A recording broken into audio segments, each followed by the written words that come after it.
찾으셨으면 우리 길기 때문에 천천히 봉독하도록 하겠습니다. 그 후에 아하수에로 왕이 아각 사람 함다다의 아들 하만의 지위를 높이 올려 함께 있는 모든 대신 위에 두니 대궐문에 있는 왕의 모든 신하들이 다 왕의 명령대로 하만에게 꿇어 절하되 모르드게는 꿇지도 아니하고 절하지도 아니하니 대궐문에 있는 왕의 신하들이 모르드게에게 이르되 너는 어찌하여 왕의 명령을 거역하느냐 하고 날마다 권하되 모르드게가 듣지 아니하고 자기는 유다인임을 알렸더니 그들이 모르드게의 일이 어찌되나 보고자 하여 하만에게 전하였더라. 하만이 모르드게가 무릎을 꿇지도 아니하고 절하지도 아니함을 보고 매우 노하더니 그들이 모르드게의 민족을 하만에게 알림으로 하만이 모르드게만 죽이는 것이 부족하다고 생각하고 아하수에로의 온 나라에 있는 유다인 곧 모르드게의 민족을 다 멸하고자 하더라. 아하수에로 왕이 제12년 첫째 달 곧 니산월에 무리가 하난 앞에서 날과 달에 대하여 부르 곧 제비를 뽑아 12째 달 곧 아달로를 얻은지라. 아멘. 오늘 에스더 3장의 말씀을 가지고 확정된 배드 엔딩의 운명이 해피 엔딩으로 바뀌는 방법, 확정된 배드 엔딩의 운명, 그것이 해피 엔딩으로 바뀌는 방법이라는 제목으로 우리 시간 은혜를 나누고자 하겠습니다. 그 에스더서는 사실 우리가 너무 잘 알죠. 그죠? 굉장히 잘하는 거죠. 내용 워낙 우리가 뭐 여기저기서 많이 들었으니까 에스더서가 어떻게 시작되고 또 어떻게 끝나는지에 대해서는 뭐 어른분들은 거의 무조건 아실 겁니다. 그런데 또 우리 애들은 또 모를 수 있으니까 굉장히 간단하게 요약을 좀 해보도록 하겠습니다. 그 에스더서의 주인공이 누굴까요? 네, 에스더죠. 네, 에스더입니다. 여러분 이거 당연한 게 아니에요. 마태복음의 주인공이 마태가 아닌 것처럼 하박국의 주인공이 하박국이 아닌 것처럼 에스더서의 주인공이 뭐 딴 걸 수도 있죠. 아무튼 에스더예요. 그런데 에스더서의 주인공이 에스더인데 그 에스더는 그 부모님이 되게 일찍 돌아가셨습니다. 그래가지고 고아였었어요. 고아였었는데 그 삼촌이었던 그 모르드게가 그 에스더를 자기의 그 딸처럼 키운 겁니다. 데리고 와서 이렇게 딸처럼 키운 거예요. 그래서 키우고 있었는데 어느 날 그 페르시아 그때 왕국이 페르시아 왕국이었는데 그 당시에 아하수에로 왕이 그 어른들은 그렇게 얘기하면 좀 알 겁니다. 애들은 모르겠지만 그 300 영화에서 스파르타 막 이러는 거 있어요. 거기 나와서 이렇게 나는 관대하다 하고 있는 약간 변태왕 같이 나오는 걔가 아하수에로 왕입니다. 크세르크세스인데 아무튼 1장에서 잔치를 열심히 벌인 다음에 뭐 와스디 왕후가 폐위되고 막 그것도 역사적인 배경들이 사실 있습니다. 아무튼 그것까지 얘기하면 너무 기니까 아무튼 어찌됐건 간에 폐위가 된 다음에 이제 그 아하수에로 왕이 페르시아 그쪽에서 전쟁, 그리스와의 전쟁에서 패배한 다음에 마음이 너무 울적했습니다. 그래가지고 이제 그 왕의 마음을 다시 이렇게 위로해주기 위해서 이렇게 왕후를 찾는 그걸 시작한 거예요. 그래서 그때 이제 에스더가 왕후가 되죠. 에스더가 왕후가 됩니다. 왕후가 된 다음에 어떤 일이 벌어졌냐면은 그 모르드게가 그 문지기였었습니다. 성의 문지기였는데 그 문지기였는데 어느 날 그 가다가 하만이라는 사람이 있는데 왕의 다음 권력자입니다. 2인자 같은 사람이에요. 그런데 다른 사람들은 다 절을 하는 거예요. 무릎 꿇고 막 절하고 막 하만이시여 막 그러면서 막 이러는데 유일하게 모르드게만 고개 뻣뻣하게 세운 다음에 절을 안 하는 거예요. 그러니까 이제 어떻겠습니까? 하만이 자존심이 상하는 거예요. 기분이 되게 나쁜 거예요. 그래서 부하들을 보내가지고 왜 절을 안 하냐, 제 절 좀 시켜라 그랬는데 끝까지 얘기했는데도 끝까지 말을 안 들어요. 그러니까 이제 하만이 이게 자존심에 스크래치가 난 겁니다. 그래가지고 열이 받아가지고 어떤 일이 벌어졌냐면은 모르드게를 죽이고 싶은 거예요. 그런데 모르드게 한 명만 죽이는 게 승이 안 차요. 그러니까 어떻게 했냐면은 왕한테 가가지고 왕이시여 제가 은 10,000달란트를 왕에게 드리겠습니다. 대신 그 유대인 민족들이 아주 나쁜 민족인데 그 유대인들을 이 페르시아에서 그냥 아예 싸그리 없애버리겠습니다. 대신 제가 왕의 금고에 은 10,000달란트를 드리겠습니다. 왕이시 어떠십니까? 이렇게 한 거예요. 그런데 그때 왕이 이제 어떻게 했냐면은 오케이! 그랬습니다. 그래? 유대인 그거 뭐 있어봤자 없어봤자 별 소용 없는데 은 10,000달란트 준다고? 그래, 그 네 맘대로 해. 그래가지고 결정된 게 12월 13일 14일인가 13일 그때 이제 유대인들을 죽이라는 조서가 이렇게 내려간 거예요. 뭐 은 만달란트가 대충 어느 정도 되냐면은 제가 이번에 한번 좀 궁금해서 좀 찾아봤는데 은 만달란트가 요즘 시가로 치면은 한 5천억 정도 됩니다. 요즘으로 치면. 근데 요즘에는 워낙에 많이 올라가지고요. 은값이랑 금값이 대충 따지면은 1,000억 이하 아닐까라고 생각하는데 대충 한 1,000억 정도 될 것 같습니다. 그 당시로 치면은 그보다 좀 덜 됐던지. 그래도 엄청난 돈 아닙니까? 그러니까 전혀 쓸모없는 민족을 청소하는 것과 거기에 그만큼의 이득이 들어오니까 왕의 입장에서는 손해볼 게 없는 거예요. 그래가지고 그것을 허락을 한 겁니다. 그런데 그 소식을 이제 모르드게가 알게 됐죠. 그러니까 이제 어떻게 됐습니까? 큰일 났지 않습니까? 우리 민족이 이제 죽게 생겼으니까 그때가 1월이었으니까 이제 12월 정도 되니까 이제 다 죽게 생긴 겁니다. 그러니까 이제 모르드게가 막 그거 고민을 하면서 이제 에스더한테 알린 거예요. 왕후 에스더요, 지금 우리 민족이 다 죽게 생겼다. 어떻게 좀 해봐라. 네, 어떻게 좀 해봐라. 이렇게 얘기가 나온 겁니다. 그런데 그 당시에 에스더가 왕한테 나가는 게 되게 힘들었던 이유가 뭐냐면은 그때 왕은 거의 신에 비교할 수 있을 정도의 절대 권력자입니다. 그런데 그 왕이 감히 명령도 안 내렸는데 황후가 왕 앞에 그냥 오지 않습니까? 그럼 그 자리에서 그냥 직결 처형이에요. 왕이 막 기분이 안 좋으면은. 그렇기 때문에 왕 앞에 나아간다는 것이 그렇게 쉬운 문제가 아니었습니다. 목숨을 건 문제였습니다. 그래가지고 이제 왕한테 우리 민족을 구해달라고 얘기를 해야 되는데 그 구해달라고 나가는 게 생명을 거는 문제가 돼버린 거예요. 그래서 요 유명한 말씀이 있죠. 우리 요거 한번 읽어보도록 하겠습니다. 시작. 당신은 가서 수산에 있는 유다인을 다 모으고 나를 위하여 금식하되 밤낮 3일을 먹지도 말고 마시도 마소서. 나도 나의 시녀와 더불어 이렇게 금식한 후에 규례를 어기고 왕에게 나아가리니 죽으면 죽으리이다 아니라. 아멘. 굉장히 유명한 말씀이죠. 죽으면 죽으리이다.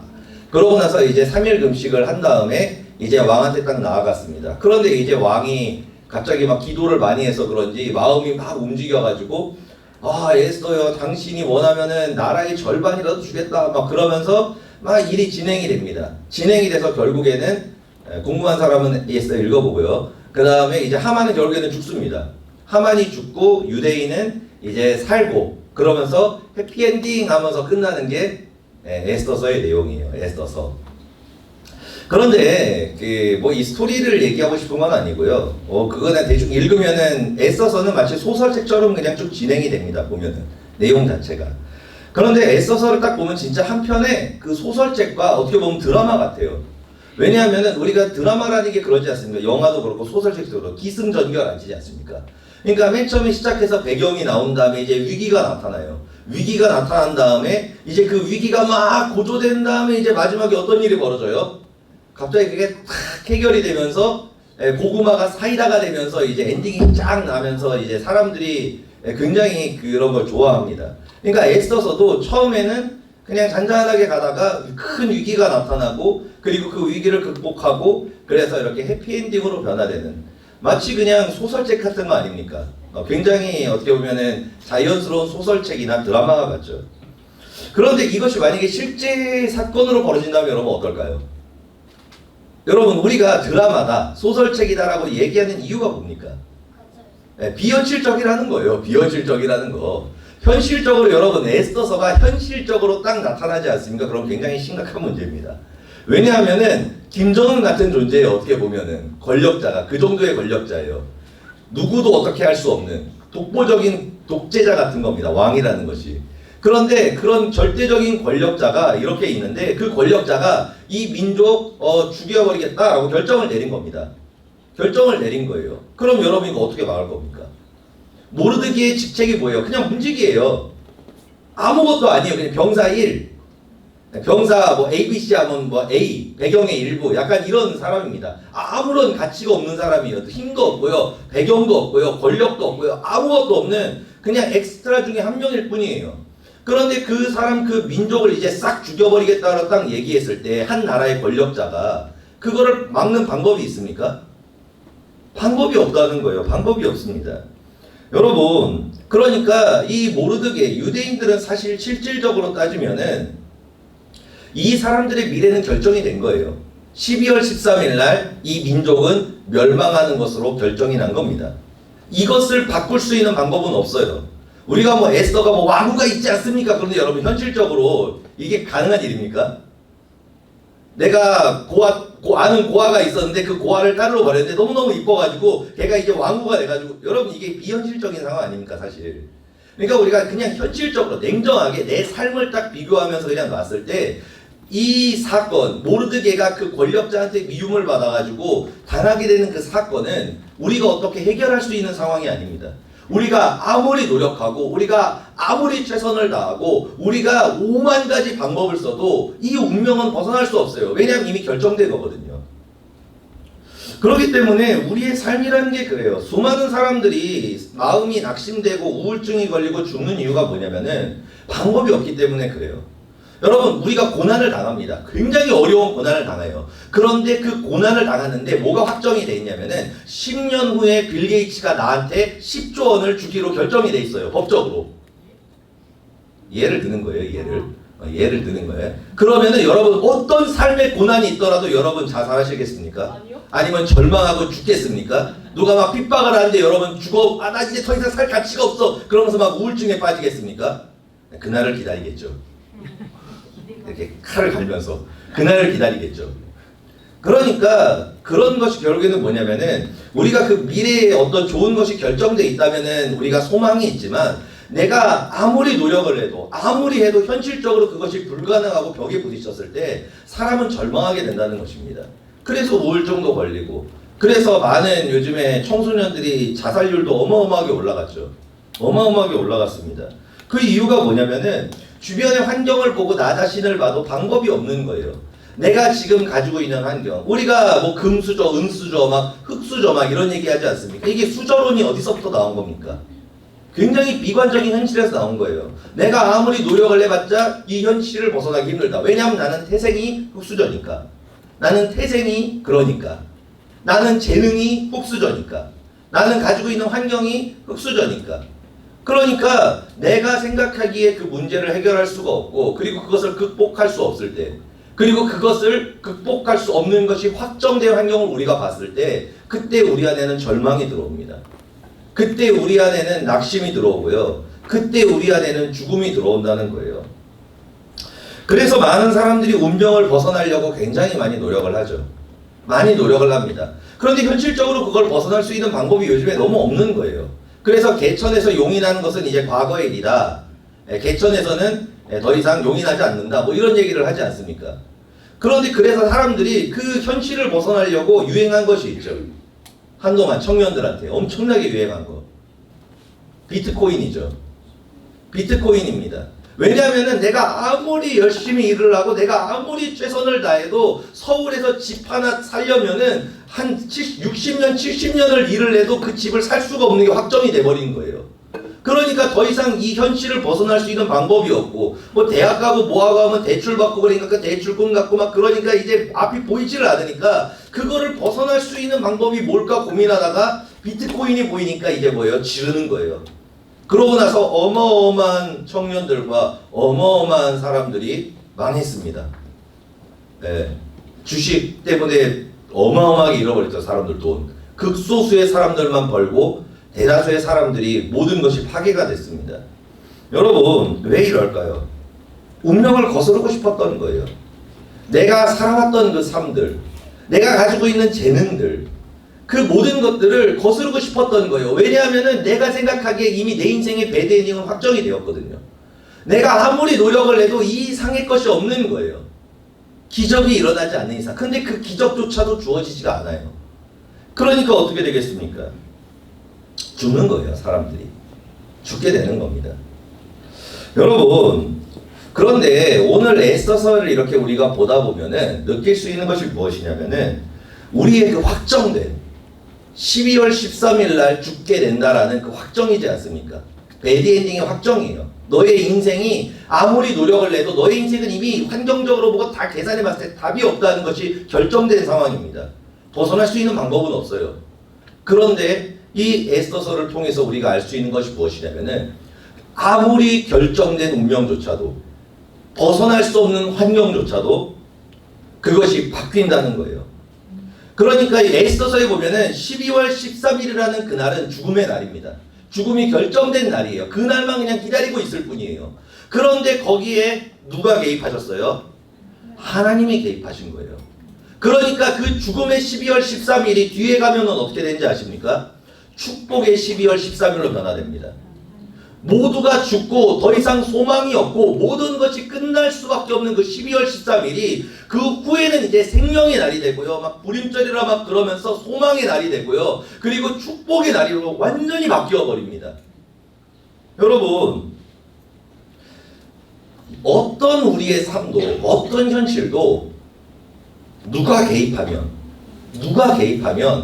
그 확정된 배드엔딩이 확정된 해피엔딩으로 변화된다는 거예요. 그게 누구십니까? 하나님이시라는 거예요. 하나님이시라는 겁니다. 여러분, 그 확정된 그 절망과 확정된 죽음이 생명의 날로 변화된 것처럼 여러분들의 삶 가운데도 그 하나님의 개입과 그 하나님의 축복이 임하기를 예수로 축복드립니다. 그렇다면은 어떻게 해야지 우리의 인생과 운명을 바꿀 수 있을까요? 여러분, 예배 열심히 드리고요. 기도 많이 하고 봉사를 열심히 합니다. 그러면은 여러분, 그 사람의 삶이 하나님의 축복을 받고 은혜를 받고 막 해피엔딩으로 인생이 변화될까요? 놀랍게도 아닙니다. 놀랍게도 아니에요. 왜 그러냐면은 예배를 드린다고 다 예배가 아니고요. 기도한다 그래서 다 기도가 아니고요. 봉사한다 그래서 다 봉사가 아니기 때문에 그래요. 그렇다면은 어떻게 해야 될까요? 그러니까 내 삶이 이미 내 재능, 내 환경, 그리고 주변에 있는 모든 것들을 봤을 때 내 인생은 해피엔딩으로 갈 확률이 굉장히 낮습니다.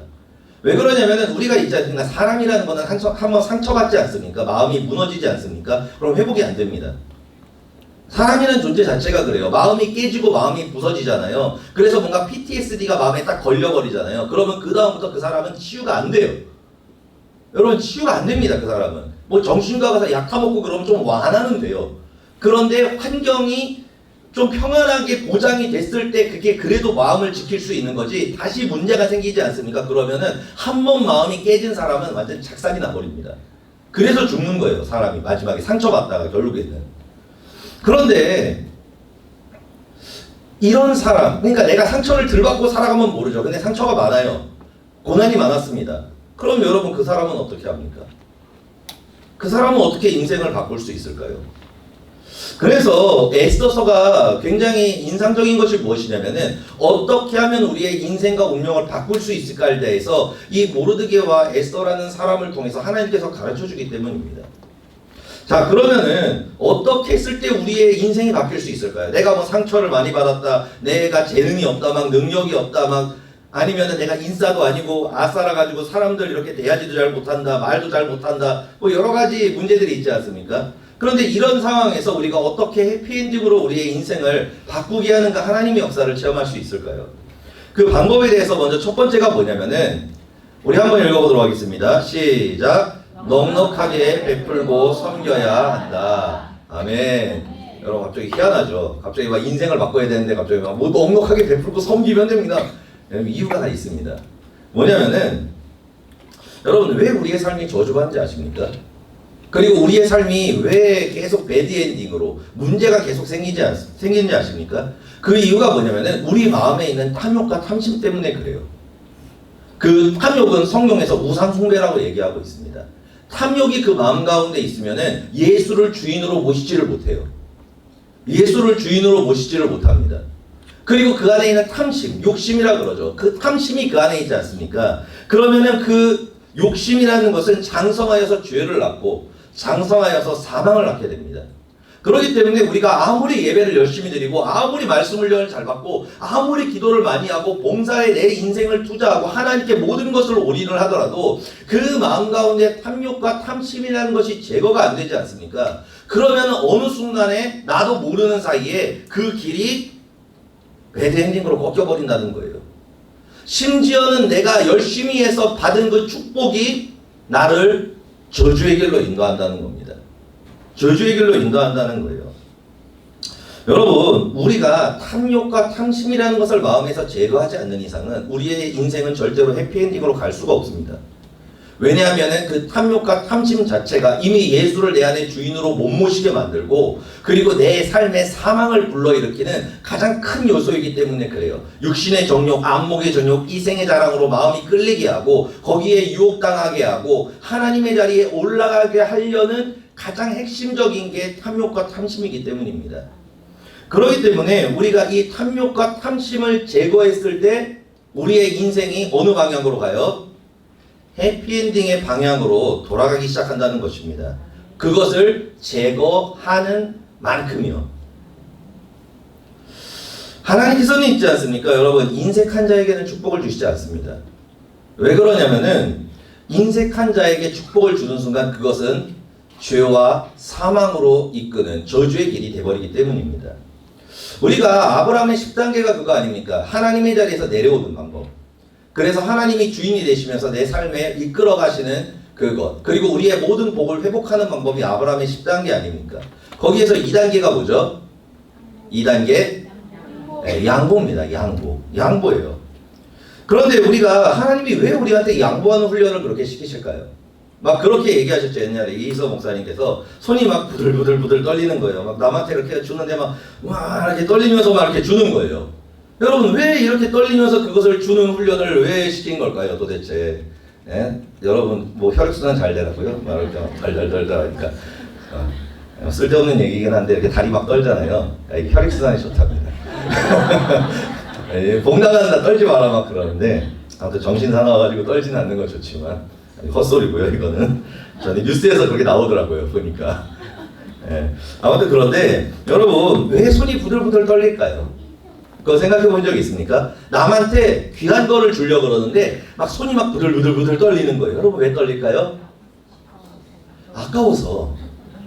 주기 싫은데 주라 그러니까 아까운 거예요. 그러니까 이게 뭐예요? 막 이렇게 막 떨리는 거예요, 손이. 여러분, 재밌는 거 하나 말씀을 드리죠. 재미있을지 모르겠지만 자녀들이 있지 않습니까? 여러분들이 열심히 돈을 벌었어요. 그래서 자녀들한테 유산이라는 걸 물려주지 않습니까?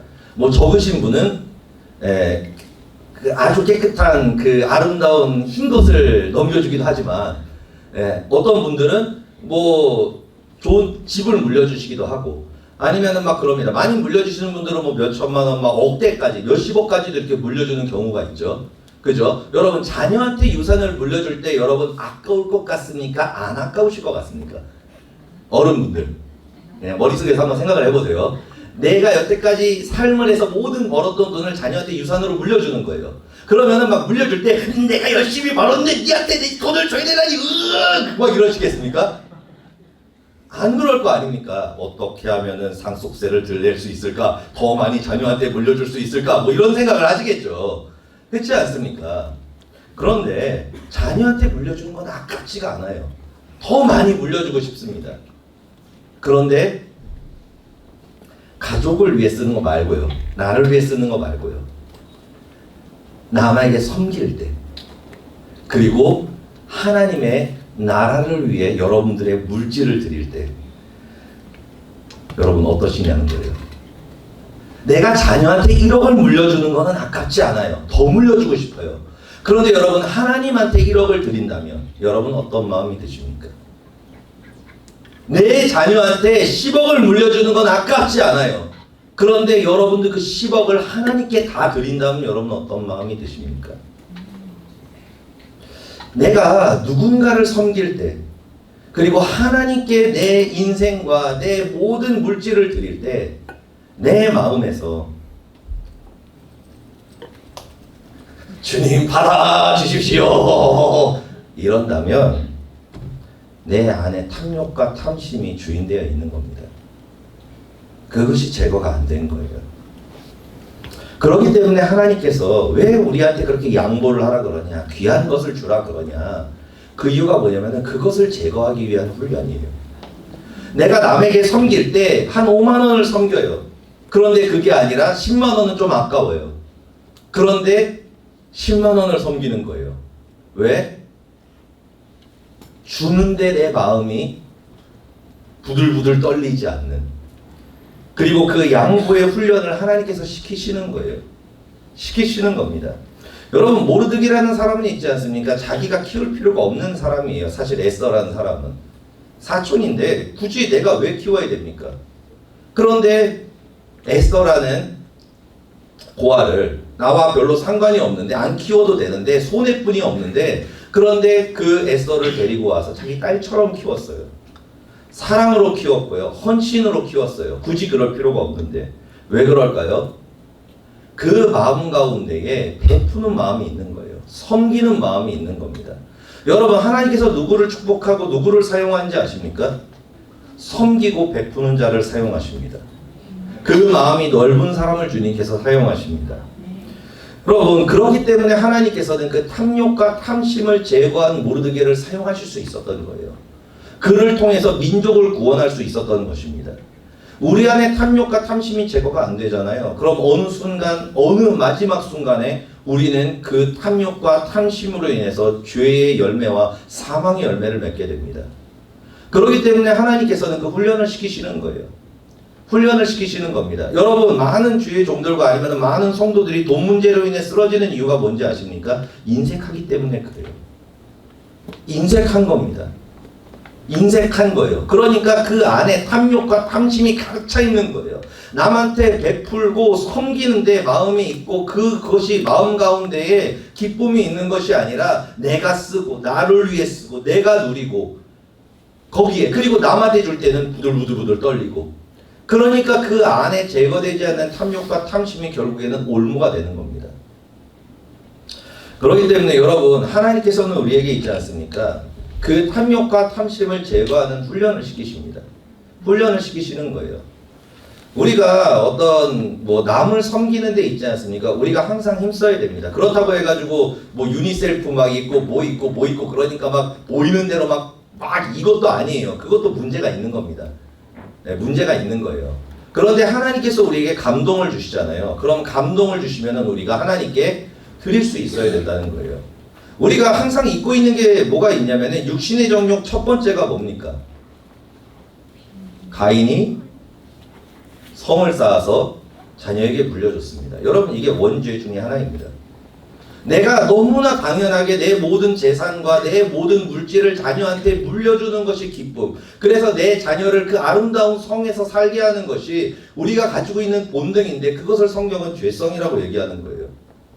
그것을 죄성이라고 얘기합니다. 왜냐하면 여러분, 우리가 하나님을 어디서 만납니까?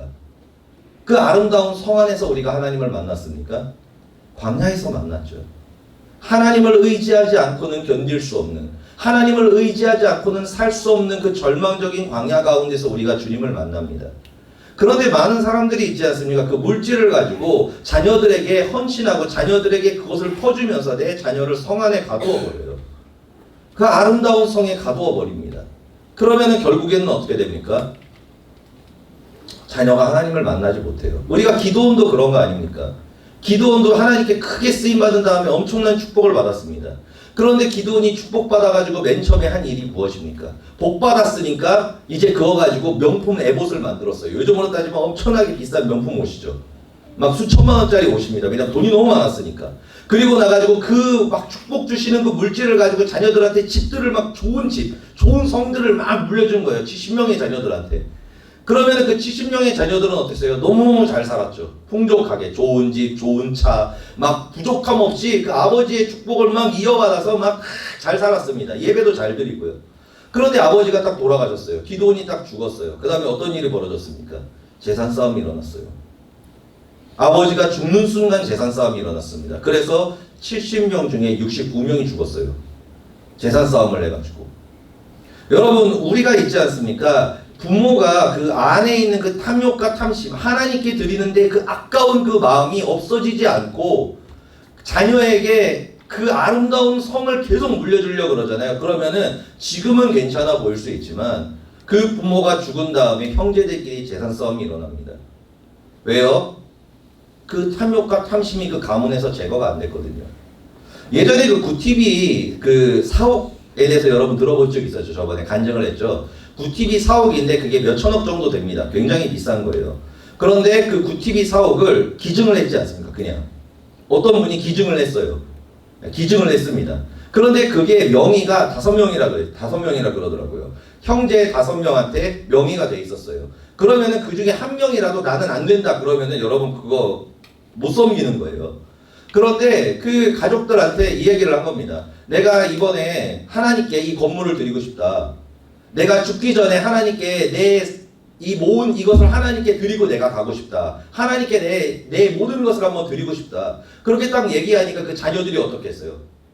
아버지 어떻게 막 몇백억 아니고 거의 한 개인당 따지면 한 300억씩인데 따져도 개인당 300 아버지 그거 내 돈 아닙니까? 300억을 가져가시겠다고요? 여러분 그렇게 됐습니까? 아니에요. 5명 자녀들이 다 와가지고 인감도장 가지고 온 다음에 아버지 이거 하나님께 다 드리십시오. 우리한테 그거 안 주셔도 좋습니다. 아버지께서 복 받으셔야죠. 하나님께 축복 받으셔야죠. 하나님께 상급 쌓으셔야죠. 이거 가져가십시오. 그래가지고 그냥 쿨하게 다 넘겼어요. 여러분 이 마음이 어디서부터 나왔을까요? 그 자녀들의 마음 가운데 아버지의 마음 가운데 그게 있는 거예요. 그 가정 가운데 가문 가운데 탐욕과 탐심이 제거되어 있는 거예요. 제거되어 있는 겁니다. 그게 어디서 나옵니까? 믿음으로부터 나오는 거예요. 아버지가 나에게 그 300억을 주시지 않아도 하나님은 나와 함께 하셔. 아버지가 하나님께서 300억이 아니라 몇 천억을 하나님께서 복 주셨는데 나도 그 복 받을 수 있는 사람이야. 그 안에 자녀들에게 그 믿음과 자신감과 그 소망이 마음에 있는 거예요. 그 믿음이 있는 겁니다. 그러니까 뭐예요? 그 어떤 물질을 주지 않고 심지어는 유산 뺏어갔는데 그래도 자녀들이 거기에 대해서 드리는 거예요. 여러분 이것이 어디서부터 시작이 되냐면은 부모가 탐욕과 탐심을 그 마음에서 제거했을 때라는 거예요. 그래서 하나님이 우리에게 훈련을 시키는 거예요. 어떤 순간에 하나님께 예물을 드려야 될 때, 아니면 헌신해야 될 때, 어떤 상황에 있을 때 하나님께서는 우리에게 말씀을 하시는 겁니다. 예전에 최근에 제가 저희 어머니한테 한번 물어봤었는데 저기 계시거든요. 뒤에 계신데 나쁜 거 아니에요. 걱정하지 마세요. 두려워하지 마십시오. 놀라지 마십시오. 걱정하지 마십시오. 예전에 저희 어머니가 노원수보험교회 성전 건축을 했었을 때 그때 성전 건축을 이렇게 내지 않습니까? 성전 건축을 드리는데 어떻게 감동을 받으셨나 봐요. 어떻게? 그래가지고 어떻게 하셨냐면은 전 재산의 10분의 1을 저와 저희 누나의 이름을 써가지고 예물로 드렸습니다. 그 당시 전 재산의 10분의 1을 드렸다고 그러시더라고요. 왜냐하면 그것이 나의 모든 것이니까. 그래서 자녀를 위해서 그래서 예물을 딱 냈는데 거기다가 뭘 적었냐면은 유재필 목사님이셨어요. 노원 거기가. 그런데 그 목사님께서 넓게 연락을 했나봐요. 내 입을 넓게 연락. 근데 거의 찢어질 정도로 여셨더라고요. 그래가지고 불가능에 가까운 것을 적으셨습니다. 뭐라고 적으셨냐면 서울대 입학 이런 걸 적으셨대요. 우리 자녀가 서울대 입학하게 해주십시오. 막 해서 이걸 적으셨다 그러더라고요. 그러고 나서 전 재산의 10분의 1을 예물로 드렸습니다. 예물로 드렸는데 그때 그렇게 딱 적은 다음에 제가 놀랍게도 저는 공부를 좋아하지 않았습니다. 그래서 이제 초등학교 한 6학년 때부터 이제 공부를 버리고 이제 예체능이 아니죠. 아무튼 미술 쪽으로 갔습니다. 그림을 막 그렸어요. 그리고 공부 하나도 안 하고. 그러니까 여러분 서울대학교가 얼마나 멀어요. 저 우주 바깥의 일이죠. 우주 바깥의 일입니다. 그러고 나가지고 어떻게 보면은 여러분 그것이 그냥 헛되이 버려진 거 아닙니까? 그러면은 그냥 긍정적으로 생각해야 될까요? 아 그래 그래도 주님께서 받으셨겠지 이러면서 이렇게 그냥 지나가야 될까요? 아니죠. 근데 제가 후에 이제 25살 정도 때 이제 신학교에 들어가게 되었어요. 신학교에 들어갔는데 저희 어머니가 꿈인지 뭔지 아무튼 하나님이 보여주셨다 그러더라고요. 뭐라면은 서울대학교 그게 샤 아닙니까? 샤인데 제가 거기 정문으로 들어가더래요. 하나님이 보시기에는 그 신학교가 서울대였던 거예요. 그래서 기도는 응답이 되었습니다. 기도는 응답이 되었어요. 여러분 하나님께서 인도하시는 자의 삶, 하나님이 그 사람의 삶을 어떤 환경이, 여러분 우리의 삶에 저희 가정이 배드엔딩이 어마어마하게 많았어요. 아주 그냥 답이 없어요. 진짜 답이 없습니다. 어떻게 봐도 벗어날 수 있는 방법이 없는 진짜 최악의 환경 가운데서도 마지막 순간에 저희는 항상 하나님께서 해피엔딩으로 선으로 바꿔주셨어요. 한 번도 선으로 움직이지 않은 적이 없습니다. 어떤 절망도. 왜 그럴 수 있었을까요? 주인이 이 땅에 있지 않아서 그래요. 하나님이 주인이셨기 때문에 그래요. 여러분, 우리가 욥기를 얘기할 때 기억해야 될 것이 뭐냐면은 주시도 여호와시오 거두시리도 여호와시오니 오직 여호와 이름이 찬양을 받으실지니이다. 우리의 삶의 목적과 인생이 하나님께 있지 않습니까? 그러면은 하나님께서 우리의 삶을 이끌어 가십니다. 그래서 여러분, 양보의 훈련이 그래서 중요한 거예요. 여러분들이 만약에 맛있는 것이 두 개가 있었을 때 가장 좋은 것을 내 앞에 있는 사람에게 주려는 마음이 아니라 좋은 게 보이면서 그거 먹고 싶잖아요. 그러면은 여러분 회개하셔야 됩니다.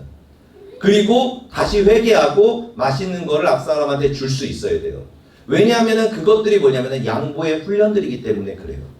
그리고 내가 뭔가를 돈을 써야 되는데 뭔가 옆에서 더 필요한 사람이 있어요. 그러면은 그것을 내줄 수 있을 때 이게 부들부들 떨리지 않고, 그리고 하나님께 드릴 때 부들부들 떨리지 않고, 그러면은 그것이 주인이 바뀌는 겁니다. 물론 처음에는 여러분 부들부들 떨립니다.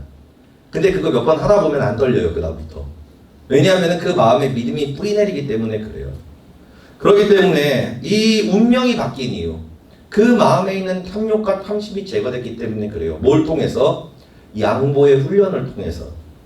이 자리에 있는 모든 분들의 마음 가운데에 탐욕과 탐심이 아니라 하나님께서 주인 되시고, 그리고 예수 그리스도와 같은 그 넓은 마음, 섬기고 축복하는 그 마음이 가득 부어질 수 있기를 예수님으로 축복드립니다. 그리고 두 번째는 우리의 인생을 바꾸는 방법이 뭐냐면은 두 번째는 이겁니다. 함께 읽겠습니다. 시작. 맡겨진 일에 충성을 다해야 한다. 아멘. 여러분, 사람이 있지 않습니까? 본능적으로 인정받기를 원합니다. 칭찬받기 원하고요. 사랑도 받기 원하고요. 그리고 내가 뭔가 일을 했을 때 보람을 느끼기를 원해요.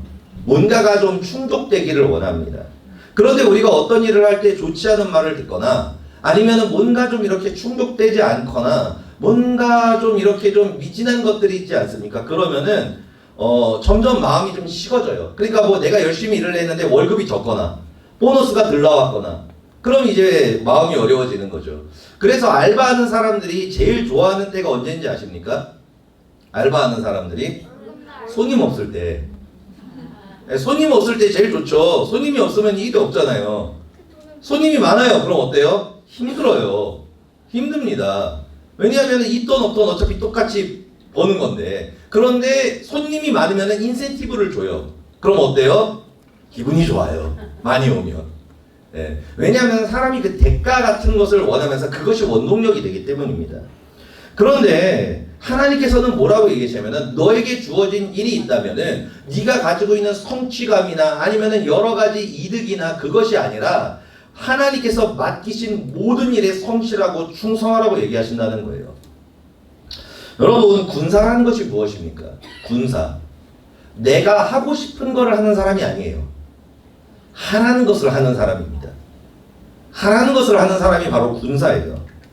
하나님께서는 우리에게 어떤 훈련을 시키시냐면은 순종의 훈련을 시키십니다.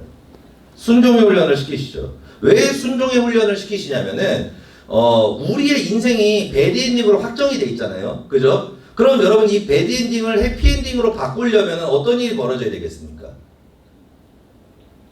상식을 벗어난 사건이 일어나야 돼요. 그죠? 여러분, 배드엔딩이 확정됐다지 뭐냐면은 내가 5만 가지 계산을 다 했는데 방법이 없는 거예요. 그러면은 여러분, 어떤 방법을 써도 내 인생이 해피엔딩으로 갈 수가 없는 겁니다. 그런데 이것이 해피엔딩으로 간다? 그러면은 그 사이에 뭐가 껴 있어야 돼요? 기적이라는 게 껴 있어야 돼요. 기적. 여러분, 그것이 내 이성적으로 맞는 것일까요? 내 감성적으로 맞는 일일까요? 여러분, 기적이라는 게 왜 기적이라고 얘기하겠습니까? 불가능하기 때문에 기적이라고 얘기하는 거예요. 그렇기 때문에 내가 이미 이것이 방법이 없다라고 결정이 나 있는 상태에서 그것이 해피엔딩으로 가기 위해서는 내가 상상할 수 없는 어떤 사건이 벌어져야 됩니다. 내가 아주 그냥 생각조차도 할 수 없는 말도 안 되는 사건이 내 눈앞에 벌어졌을 때 그게 바뀌는 거예요. 여러분, 그 순간이 다가왔을 때 사람들이 어떻게 할까요? 어떻게 할까요? 내가 하고 싶은 대로 합니다. 내가 하고 싶은 대로 해요. 왜냐하면 하나님은 기적을 일으키시려면은 불가능을 가능케 하고 없는 것을 있게 하셔야 되거든요. 그러면은 내 이성과 생각과 감성이 아니라 그것을 초월하는 하나님의 인도하심이 필요한데, 그 인도하심 앞에서 문제가 무엇이냐? 내가 그것을 믿음으로 순종해서 나아가면 되는데 거기서 머리가 돌아갑니다. 이성이 돌아가요. 감성이 돌아가요. 그리고 내가 하고 싶은 대로 해요. 답이 없는 거예요, 인생이. 이미 네 머리로는 배드엔딩이 확정이 돼 있는 건데 네 머리대로 가니까 결국에는 그게 안 바뀌어지는 거예요. 그래서 하나님이 순종의 훈련을 시키시는 거예요. 이해가 안 돼요. 순종하라 그럽니다. 납득이 안 돼요. 순종하라 그럽니다. 싫어요. 순종하라 그럽니다. 미칠 것 같아요. 순종하라 그럽니다. 그게 뭐예요? 위치를 지키는 훈련을 시키십니다. 십자가를 지는 훈련을 시키십니다. 왜요? 그 순간 내 인생이 해피엔딩으로 주님께서 꺾으시려고 하는 그 순간에 내 이성과 생각을 내려놓고 믿음으로 거기에 쓸려가게 만드시려고 그러는 거예요. 그래서 하나님께서 우리의 삶에 있는 작은 요소 하나하나를 통해서 내 이성을 꺾으십니다. 내 감성을 꺾으세요. 내 옳은 것들을 꺾으세요. 내 완벽한 계획을 꺾어버리세요. 왜요? 그래야 내 인생이 상상을 초월하는 그 기적과 같은 해피엔딩으로 바뀌거든요. 그래서 하나님이 그날을 위해서 우리를 훈련을 시키는 겁니다. 여러분, 그 기적과 그 훈련이 언제 이루어지냐면은 내가 어떤 일을 맡고 있을 때 미치도록 가기가 싫어요. 내가 여기에 있으면은 죽어버릴 것 같아요. 그래서 살기 위해선 튀어야 돼요. 머리가 미쳐버릴 것 같아요, 여기 있으면은. 근데 주님께서 뭐라고 하는지 아십니까? 응, 그냥 있어. 그리고 죽어, 그냥 거기서. 그리고 실제로 거기서 내가 주님 앞에 엎어져서 죽었을 때 기적이 일어납니다. 근데 많은 사람들이 있잖아요. 여기서 살려고 도망가요. 살려고 도망갑니다. 그래서 살아나요. 죽어야 인생이 바뀌는데, 죽어야 부활의 역사가 일어나고, 죽어야 생명이 임하는데, 그 순간에 어때요? 미쳐버릴 것 같으니까, 죽어버릴 것 같으니까 살 길로 가버립니다. 그래서 하나님께서 우리에게 훈련을 시키시는 거예요. 하나씩 하나씩. 하나씩 하나씩 훈련을 시키시는 겁니다. 근데 물론 우리가 그 위치를 지킬 때 그것을 승리하기 위해서 중요한 게 뭐냐면 기도를 쉬게 하셔야 돼요. 그리고 에스더가 했던 것처럼 안 되면은 금식기도 하고, 죽으면 죽으리라, 내가 주님께서 원하시는 곳에 서서 죽겠습니다, 그 마음을 가지고 금식기도를 하는 거예요. 죽이십시오 주님, 죽겠습니다. 그러면은 하나님께서 기적을 일으키십니다. 왕의 마음을 한순간에 바꿔버리시고요. 하나님께서 지혜를 주시고요. 그래서 그 12월 13일의 저주가 축복으로 바뀌는 역사로 그 인생을 기적으로 역사하십니다. 그래서 하나님께서는 우리에게 훈련을 시키시는 거예요. 훈련을 시키시는 겁니다. 여러분, 우리가 순종하지 않습니까? 그러면 기근이 옵니다. 모르드게가 왜 망했습니까? 모르드게가 왜 죽게 됐습니까? 그가 하나님의 말씀에 충성하고 위치에 순종했기 때문입니다. 그가 좀만 더 덜 순종했고 조금만 더 타협을 했었으면 죽을 위기도 없었어요. 그런데 그가 하나님 앞에 올곧게 믿음으로 나아가고 타협하지 않고 나아가니까 결국에는 위기라는 것이 닥칩니다. 여러분, 순종하면 있지 않습니까? 기근이 오십니다. 여러분들이 어떤 위치에서 봉사의 자리에서 충성하잖아요. 그러면은 여러분, 시기하고 질투하는 사람들이 나타나고요. 나를 뒤통수 치는 사람들이 나타나고요. 그리고 나에게 상처 주는 사람들이 나타납니다. 여러분, 왜 나타날까요? 위치를 지키냐 확인하고 싶은 거예요. 여러분, 하나님께서는 아브라함에게 그 땅에서, 그 가나안 땅에서 내가 너를 축복하겠으니까 거기 있으라 그랬습니다. 그런데 기근이 왔어요. 여러분, 왜 기근이 왔을까요? 주님께서 보신 거예요. 자, 내가 너한테 분명히 이 땅을 너에게 줬고 여기서 축복을 주겠다고 얘기했다. 근데 현실이 아니네? 어떻게 할래? 내가 너에게 했던 그 약속과 현실이 달라. 어떻게 할래? 여러분, 선악과 사건도 똑같습니다. 이것을 먹으면 죽는다 얘기했죠. 사단이 안 죽는다고 얘기했습니다. 자, 누구 말을 믿을래? 누구 말을 믿을래? 여러분, 이게 위치 지키기 훈련입니다. 하나님이 이 훈련을 무조건 시키십니다. 여러분들의 어떤 위치 가운데에서 그 위치에서 벗어날 수밖에 없는 사건이 기근의 사건이 일어납니다. 그때 여러분 어떻게 하시겠습니까? 많은 사람들이 살 길을 찾아갑니다. 아브라함과 같이 남방으로 살 길을 찾아갑니다. 룻기에 나오는 엘리멜렉과 같이 모압 땅으로 살 길을 찾아갑니다. 그런데 하나님께서 원하시는 것은 뭐예요? 거기서 죽으라는 거예요.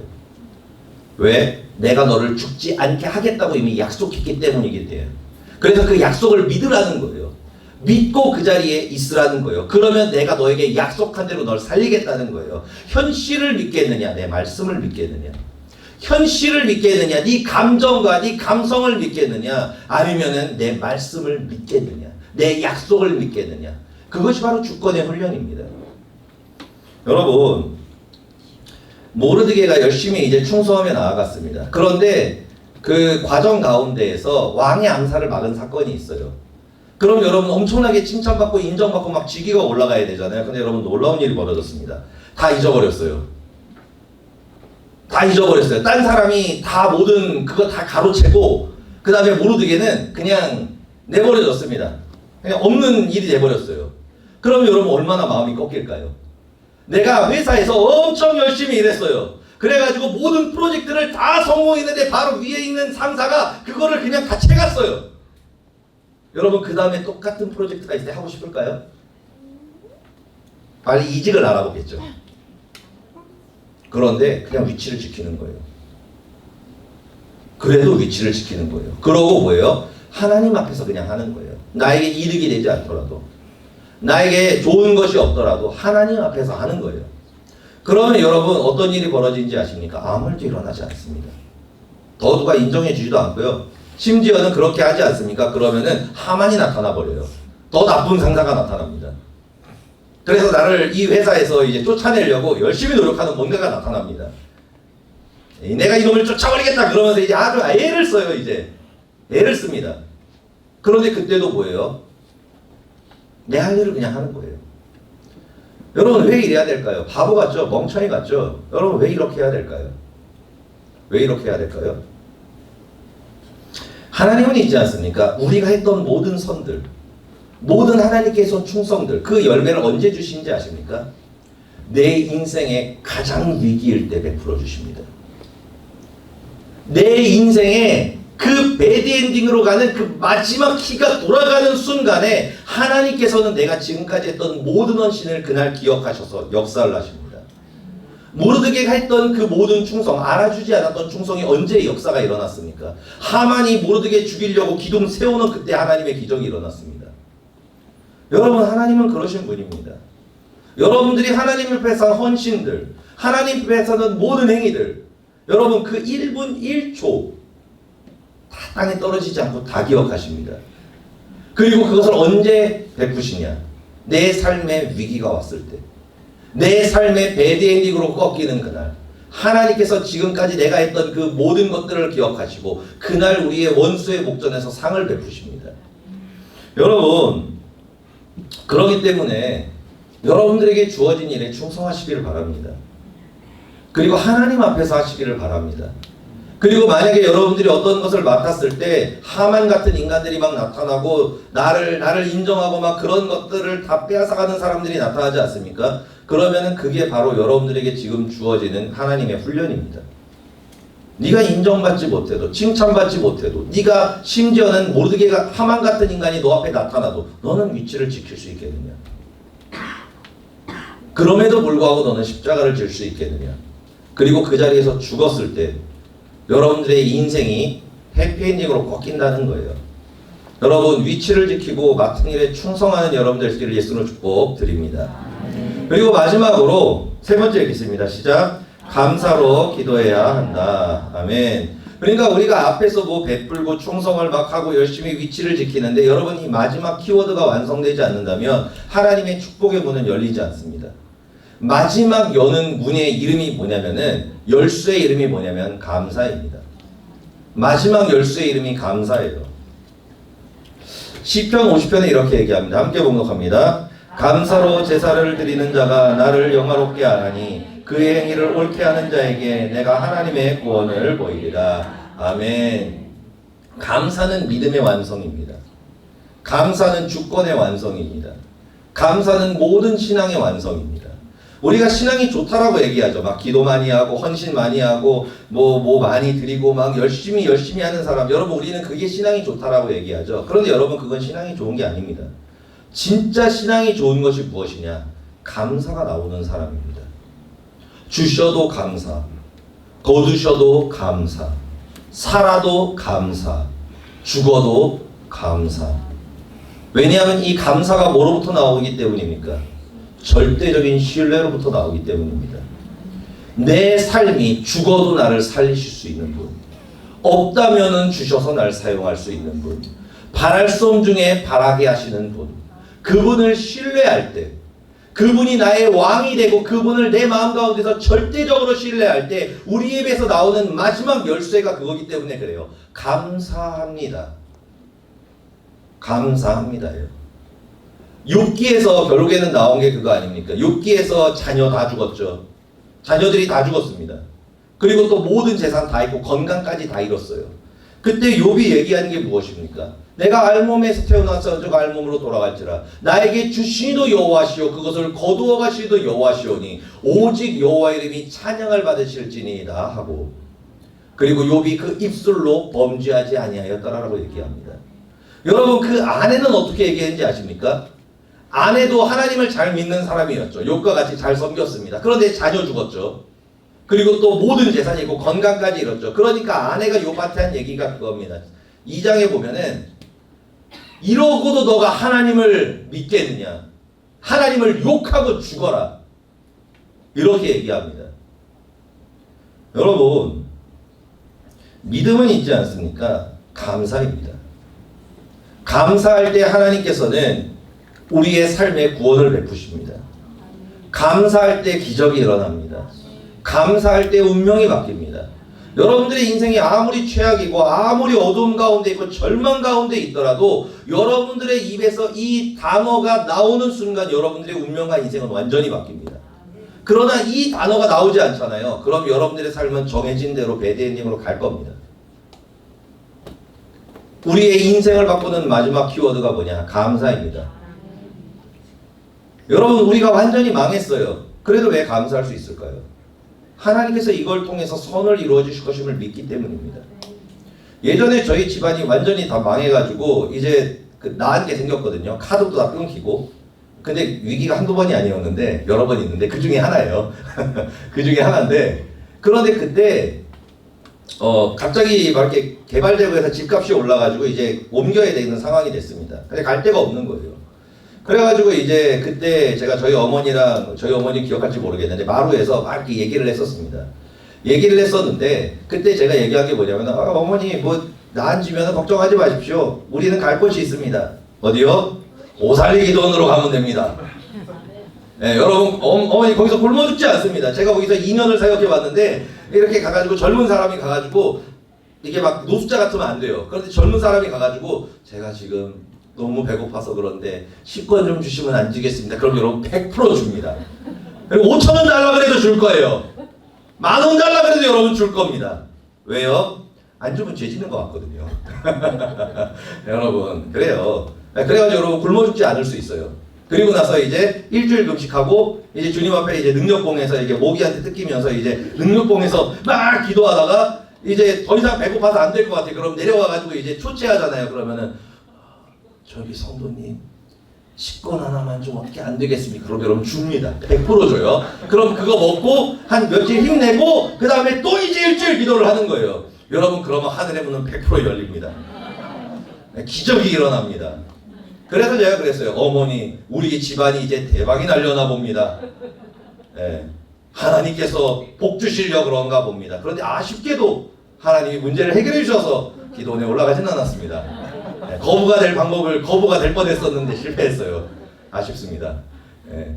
여러분 감사는 신뢰로부터 나옵니다.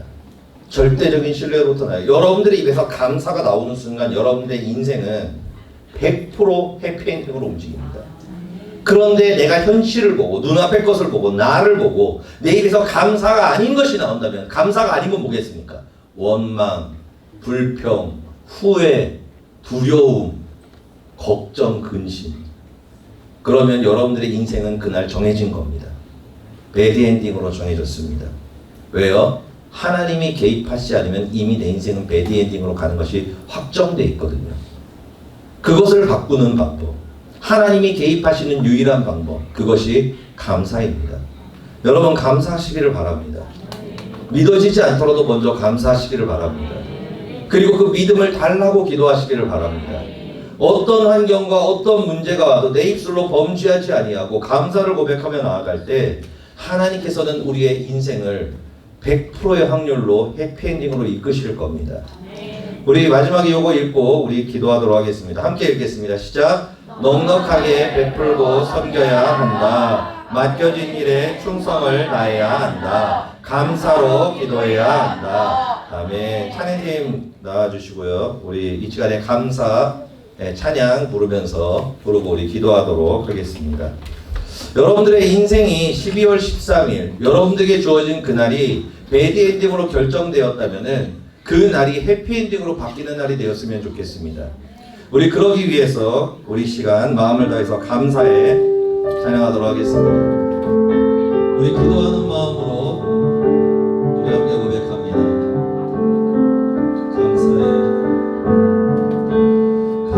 감사해 시험이 닥쳐올 때에 주께서 인도하시니 두려움 없네. 모두 감사해. 절망 속에서 새기는 새로운 용기 주시니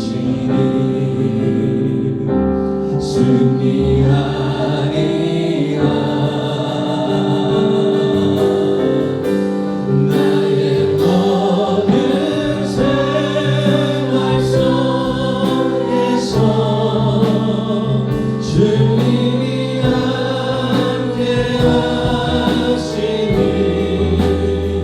주님의 성령 나를 인도하시니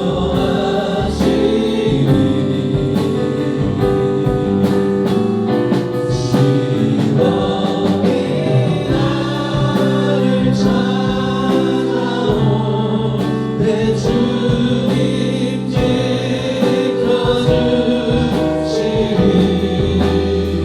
주님의 성령 나를 인도하시니 우리 전부 다시 고백합니다.